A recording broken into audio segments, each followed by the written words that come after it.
right, so our next speaker of the day is Tim Hughes with the Prince William County Department of Public Works. Tim will be speaking about Instream litter control. Tim is a senior environmental specialist with Prince William County. He holds an associate degree and bachelor degree in environmental studies.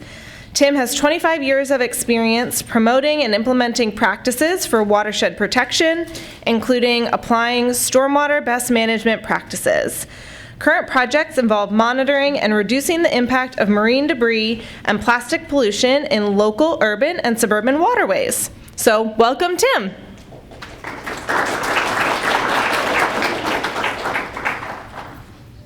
Thank you. Wow, what a bunch of great speakers we've had so far this morning, and really impressed with the topics.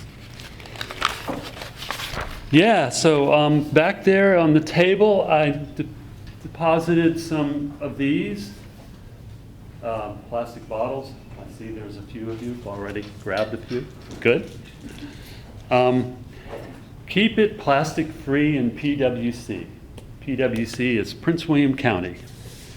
And Prince William County, as you can see on the map, those of you from Northern Virginia, you know that Prince William County is part of Northern Virginia.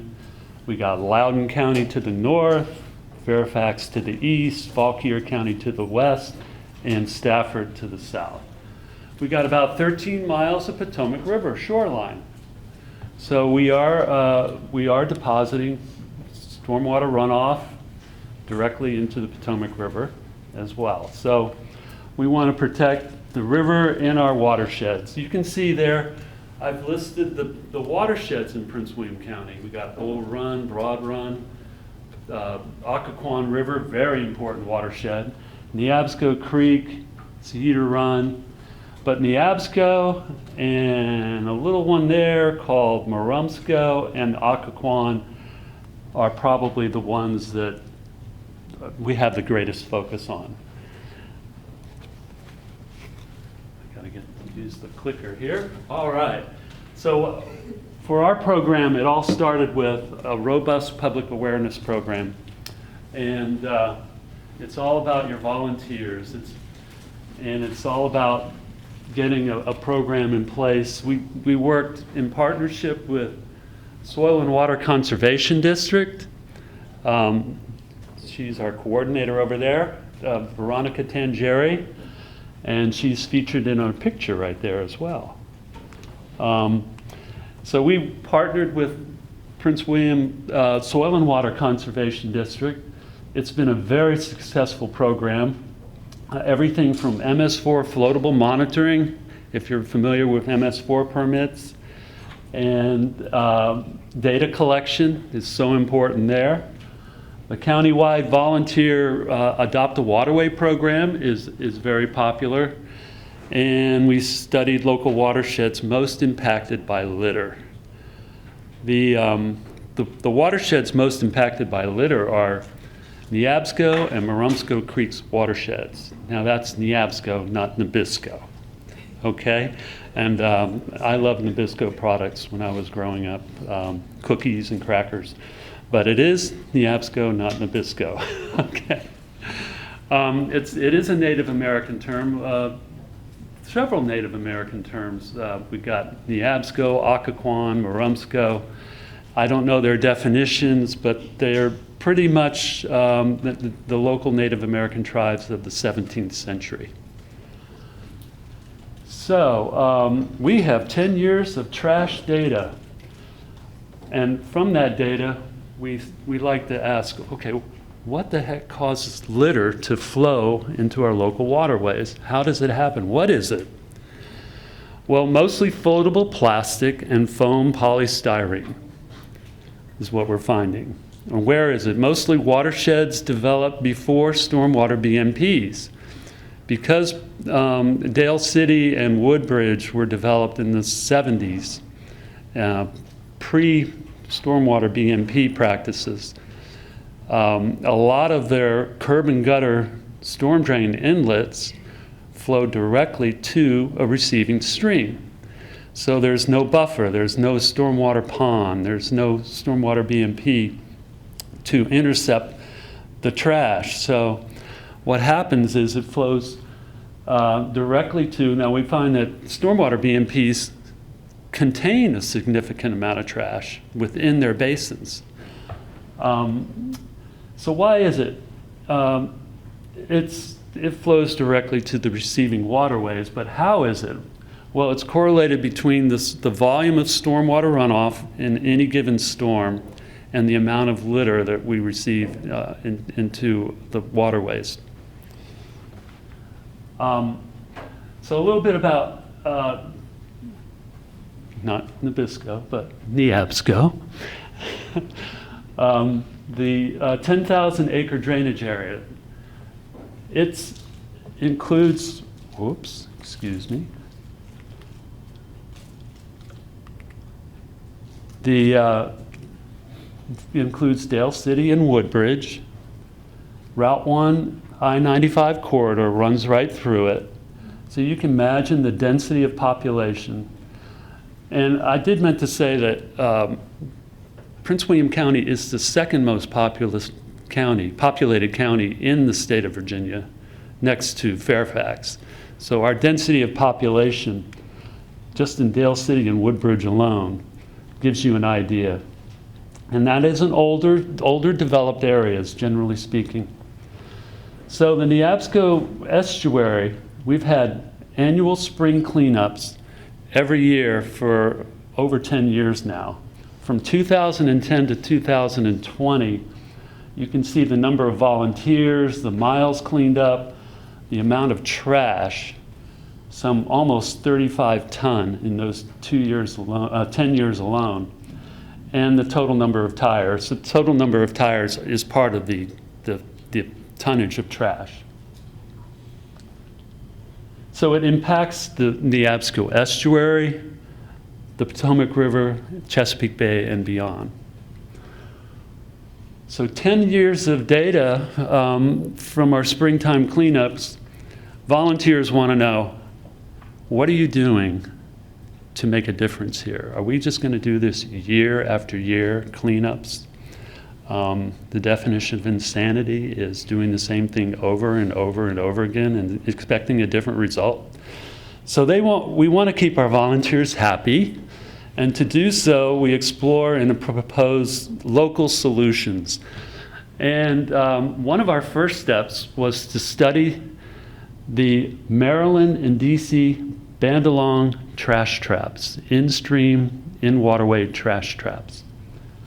We did this, and we also understand that there was a direct relationship between that and the driver was the trash TMDL for DC.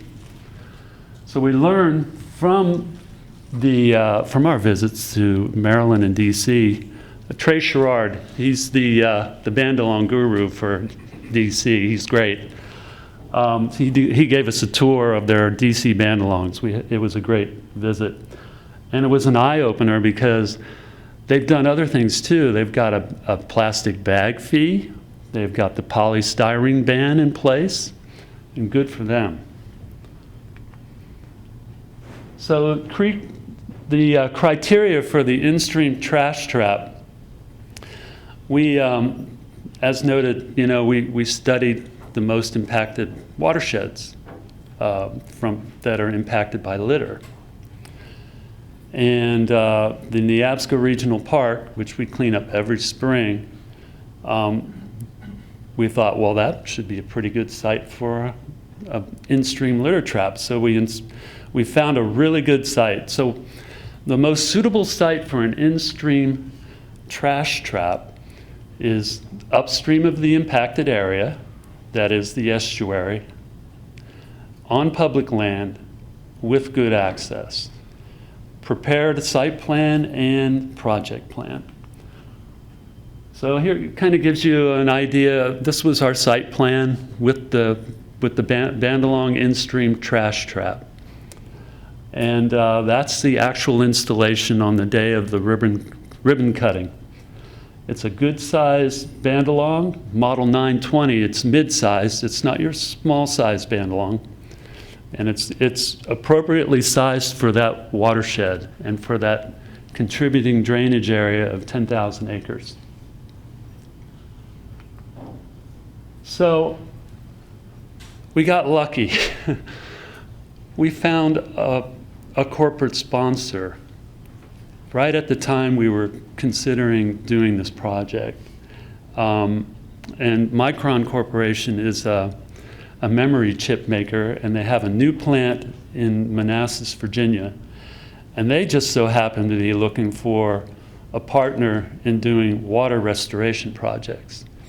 So their water permit is driven by, and partially by, the volume of water they use with the volume of the water they use in their manufacturing processes. They have to do water restoration projects. So we created a partnership with Micron. The site selection and plan was developed by Public Works. The build and install is Stormwater Systems Incorporated. They're the vendor. It's made in Cleveland, Georgia. The Bandalongs are made in America, and they're excellent vendors to work with. Funding, purchase, and installation was by Micron, and it was $300,000 funding by Micron. To operate and maintain is Public Works. We operate and maintain.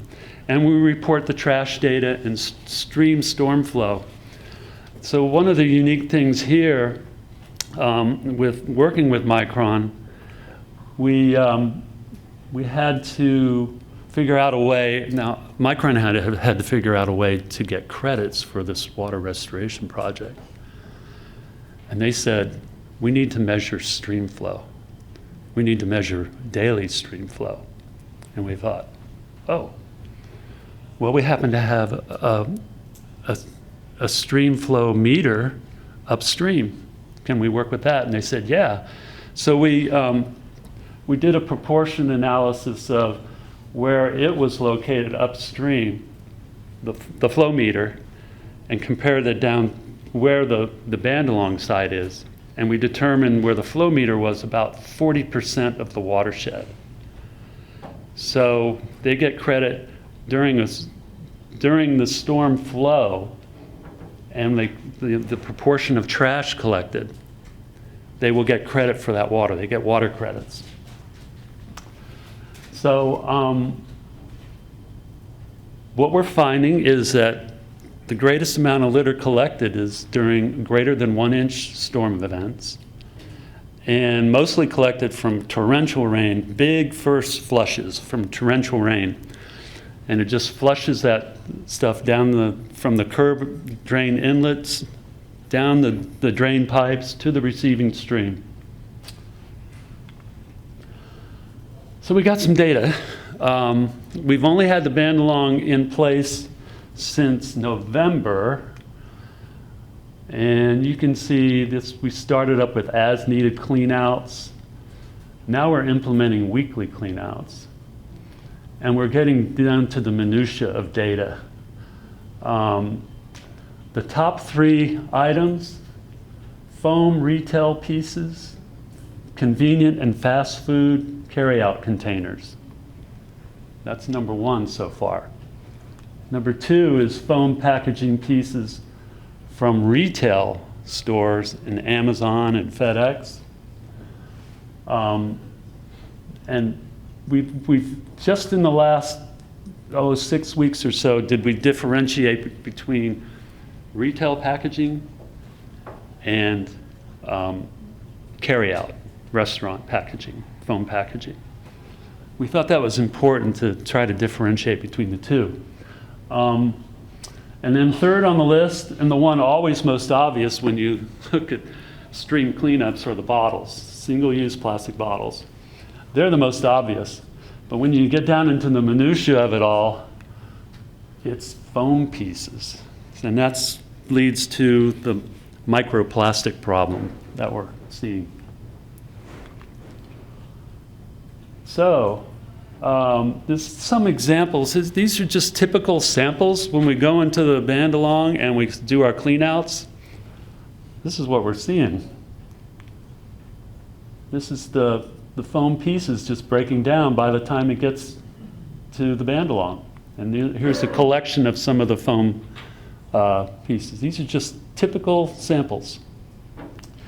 Polystyrene from single-use cups, plates, and carry-out containers tend to be the #1 item that we're finding. Sources, convenience stores, fast food restaurants. Solution, the polystyrene ban. And maybe somebody can speak to that, because we had a styrofoam ban in place until the new administration came on board and evidently kicked the can down the road by not funding the implementation of the ban. Sad to say.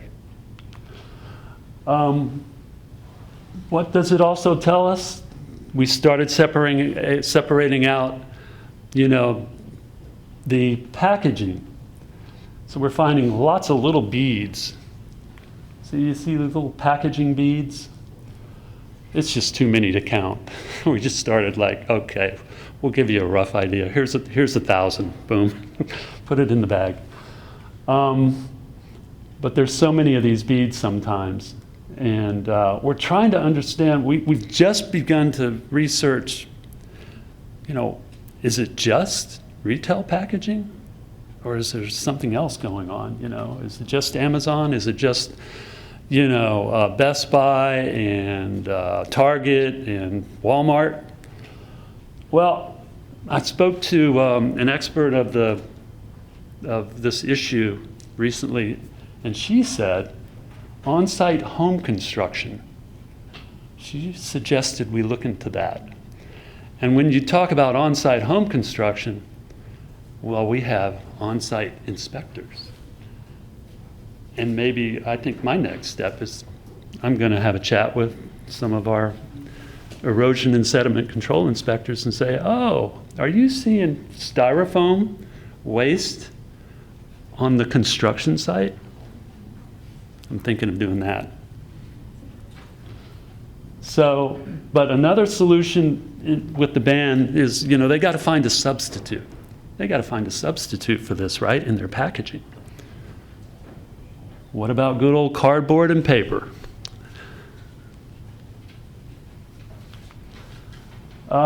Single-use plastic bottles, they're found mostly intact, in good condition, in recyclable condition.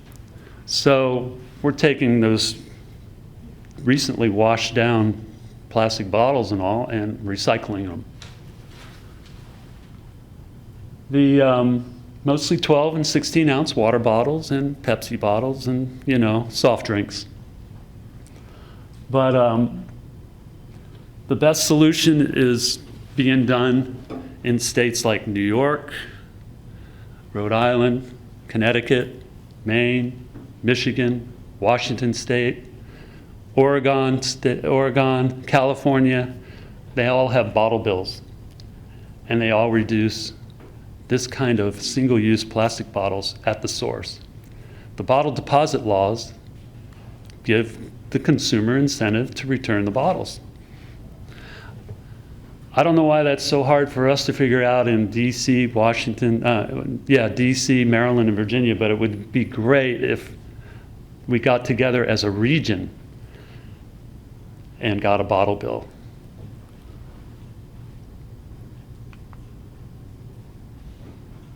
So we need to go more upstream in prevention, and regular clean-outs of stormwater BMPs would be great. So if we have better maintenance of stormwater BMPs, they got to mow anyway. They got to mow the dam structures. They got to keep the risers free and clean of debris. While they're there, they might as well pick up the litter. So we can do a better job there. But there are other protection devices if you're a Dale City or a Woodbridge and you got very few BMPs, and it's just a curb inlet structure and a pipe that flows directly to a receiving stream, what can they do? Well, there are some alternatives. Curb inlet protectors like this. You can design the orifices however you like. And then there's the outfall pipe nets that can collect the trash. So this keeps the trash out of the storm drain system. And all that requires is, since it's a parking lot, it's a retail parking lot, it's an HOA parking lot with townhomes, and they have litter crews anyway, and so their job would be to just pick up the trash at the curb inlet protection device. So legislation that keeps the litter out of our waterways,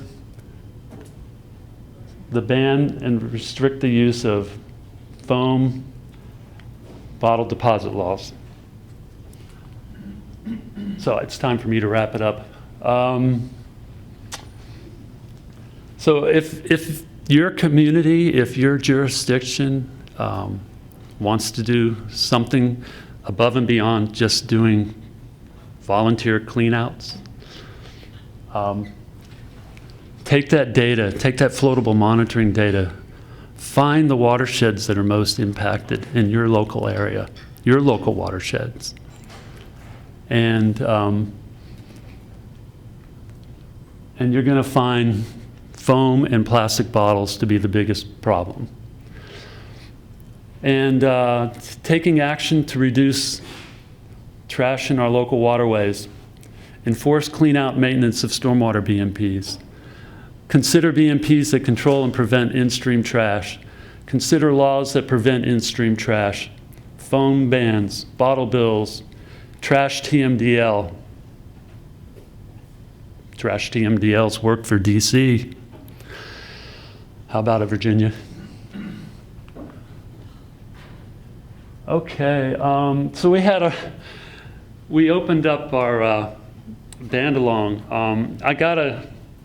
The reason I'm standing here and I can talk this candidly about this topic is because we have elected officials in Prince William County Board of Supervisors who supported this project, and the Public Works Department managers. And the project's success was made possible with their support. So I have to put that in there. It's so important. And with that, if we could play this clip on the ribbon cutting event.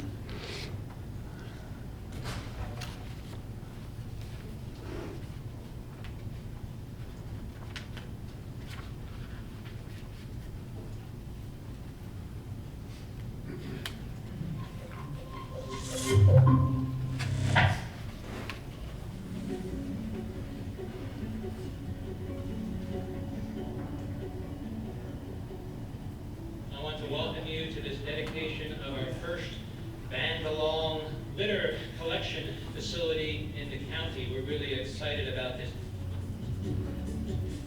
We have made great progress and improvements in our district during this time, including the installation of the first band-along litter trap in Prince William County, which we are celebrating today with this ribbon cutting.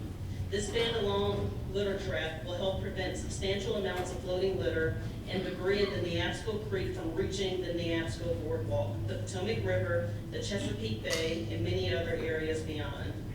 I am just so pleased by the collaborative effort of the Prince William Department of Public Works, Department of Parks, Recreation, and Tourism, and the Prince William Service Authority to ensure the successful completion of this project. I would also like to thank our corporate sponsor, Micron, for its generous gift to Prince William County that allowed us to construct this band-along litter trap. This really represents some of the really wonderful things that are going on in Prince William County. But I just want to say thank you to all the people who, before we had a band-along, and I'm sure are still going to be out in the community doing cleanup. It's obvious that the people who live here care about the county and want to want to clean it up. I know that, for instance, for the last 10 years, teams of volunteers have cleaned up the 400-acre Neabsco Creek estuary, and it's estimated that between 2010 and 2020, about 70,000 pounds of trash were removed from this area. And so I want to really say thank you to Micron, because I'm sure they have facilities all over the world. They are still involved in their community locally and being a presence. And that takes effort and commitment on the part of a corporate partner. At Micron, we recognize that we're part of this community, and we have to not just work here, not just make memory here, but also work on the environment. And so it's proud to be partnered with Prince William County on this Bandalong project. Does it solve everything? No. But it does solve a piece that we need to go to. What our celebration is about, what we come together to work on. And we will continue to reach out and help this community, because it's what we do. Because we live here, we play here, we work here.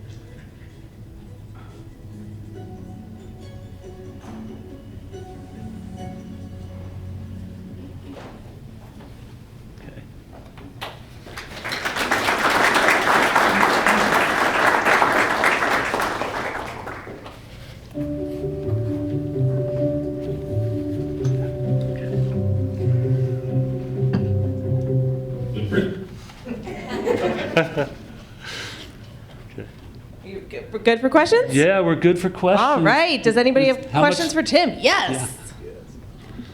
Thank you very much. Kwesi Frazier from the Tongue of Purcellville. Micron, with your public-private partnership agreement, are they looking at other communities also?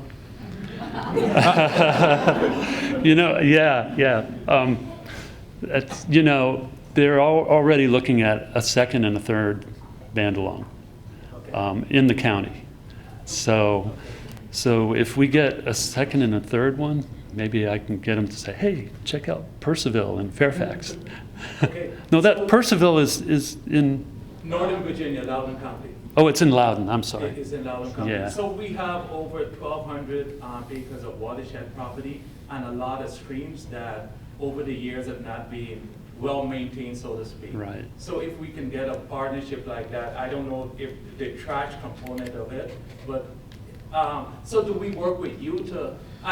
We don't want to steal Micron from you, but what I'm saying is, if the opportunity presents itself, how do we go about engaging? Yeah, no, perfectly reasonable to think that way. And, there might be a corporation in your neck of the woods, that's a manufacturer with a water permit, and they may have a water restoration projects as a requirement in their water permit, and they'll work with you. That's how ours started. Thank you very much. You're welcome. Yes. Just a couple of questions. How did you find out, who specified that in their permit, the water restoration part of their permit? Was that DEQ? Or was it the county? Or how was that specified? That would be one question. Yeah. Because then you know where to go to look for that specification. Yes. Who is making that specification? And the other question I had was, it looks like this is a really great opportunity to be collecting water quality samples at the same location that you're collecting trash. Yeah. And looking at the whole picture. And I wondered if that might be included in the permit requirement as well. Yeah. Or, just like every once after storms or something like that, they're monitoring that. Yeah, so Neabsco Creek is an impaired watershed, and I'm sure Tish knows about that, right? So bacteria sampling there would be really, really a great idea. Yeah. Microplastic too. Yeah. Well, yeah, we're almost at the microplastic level by the time it reaches the Bandalong, right? Yeah, and by the time it gets to the Potomac River, they're seeing microplastics in the water column. So, yeah. And to your point about the Micron is a global company. They're international, and we actually understand that they were looking at Singapore And it was a water restoration project between Singapore and us. And the gentleman who managed that money, he lived in neighboring Fauquier County. So he said, so that kind of explains that.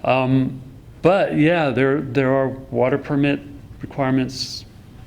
Maybe somebody can speak to that at the DEQ level, water permits and water restoration projects, because that's not my topic. Yeah. One more question back here. Yes. It's actually like two. Hi, I'm Isabella O'Brien. I'm an environmental planner at the Thomas Jefferson Planning District Commission, and I mostly am an environmental planner, and I work on the watershed implementation plan, but also in multimodal transportation. And like, I can just hear the public in my head being like, well, can you use this for like recreation if this is implemented? Like, is there a way to go around it? Can you use it anywhere?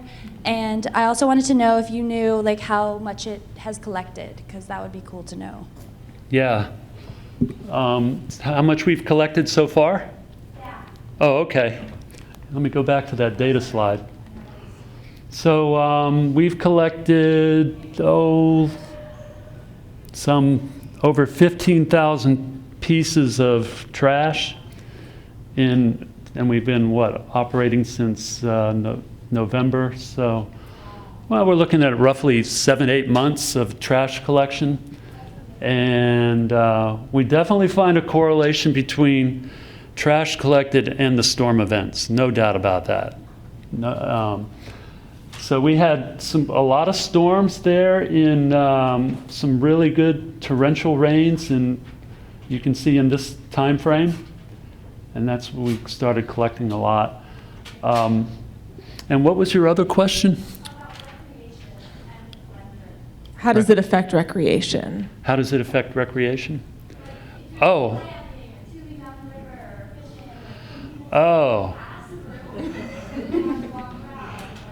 Okay. I understand. Yeah, so this part of Neabsco Creek is not recreated, really. Yeah, it's an urban watershed. And fortunately, we're lucky we have it located in a park, and it's Prince William County Parkland. And just downstream of the Bandalong is, and let's see if I can go back. Do I have one more minute? Yeah, 1 more minute. 1 more minute. Okay. There was. Yeah. So the Bandalong is located here. 10,000 acres drain to the Bandalong. This is that little yellow balloon. That's predominantly where all the trash used to collect, but it did flow into these braided streams and braided wetlands estuary area. The thing that really drove this project, this is a boardwalk that was built, a multi-million-dollar boardwalk that was built over the estuary just a few years ago. And they said, oh my gosh, people are walking on this boardwalk and they're seeing all this trash. So that was really a big driver. And we got a lot of support from elected officials and local elected officials and management to put in this Bandalong. So that protects the recreation area along the boardwalk. Great. Thank you, Tim. Thank you.